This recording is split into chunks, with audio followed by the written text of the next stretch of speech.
नमस्कार, मैं आर के ललित संस्कृत संभाषण में आप सबका हार्दिक स्वागत करता हूं।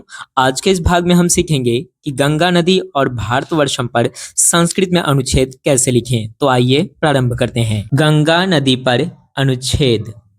गंगा भारतस्य पवित्रतमा नदी अस्ति। गंगा भारत की सबसे पवित्र नदी है। इयं हिमालयात् निस्सरति। यह हिमालय से निकलती है। इस वाक्य में निस्सरति के स्थान पर निःसरति, निर्गच्छति या प्रभवति शब्द का प्रयोग हो सकता है। वयम इमाम श्रद्धया गंगा माता कथयामः। हम सभी इसे श्रद्धा से गंगा माता कहते हैं। अस्याः जलम कीटनाशकम रोगनाशकम च भवति। इसका जल कीटनाशक और रोगनाशक होता है। इयं भारतस्य दीर्घतमा नदी अस्ति।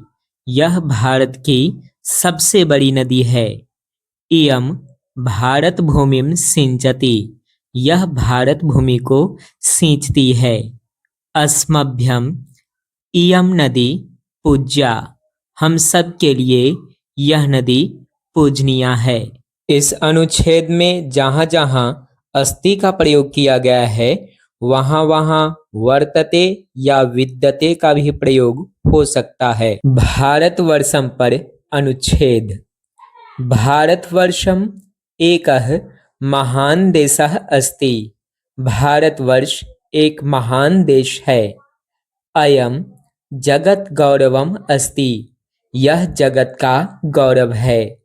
अयम शांति प्रिय देशः। यह शांति प्रिय देश है। अयम विश्व गुरु कथ्यते।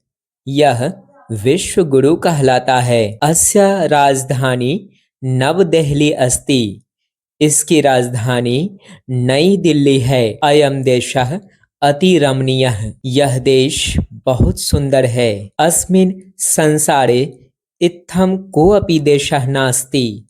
इस संसार में ऐसा कोई देश नहीं है। बिहार बोर्ड परीक्षा में कक्षा 10 के छात्रों से केवल 7 वाक्यों में ही अनुच्छेद लिखने के लिए पूछा जाता है और इसके लिए 7 अंक दिए जाते हैं। इसी कारण यहाँ दोनों अनुच्छेदों को 7 वाक्यों में ही लिखा गया है। जगत गौरवम शब्द में द और ग संयुक्त है। आप चाहें तो द हलंत अलग और ग औकार गौ अलग कर लिख सकते हैं। अंतिम वाक्य में इत्थम के बाद लिखा शब्द कोअपि में को और पी के मध्य लिखा हुआ अक्षर जो एस की तरह दिखता है वह लुप्ताकार या अर्ध अ कहलाता है और इसका उच्चारण हल्का अ होता है। नास्ति शब्द को न और अस्थि के रूप में अलग अलग लिख सकते हैं।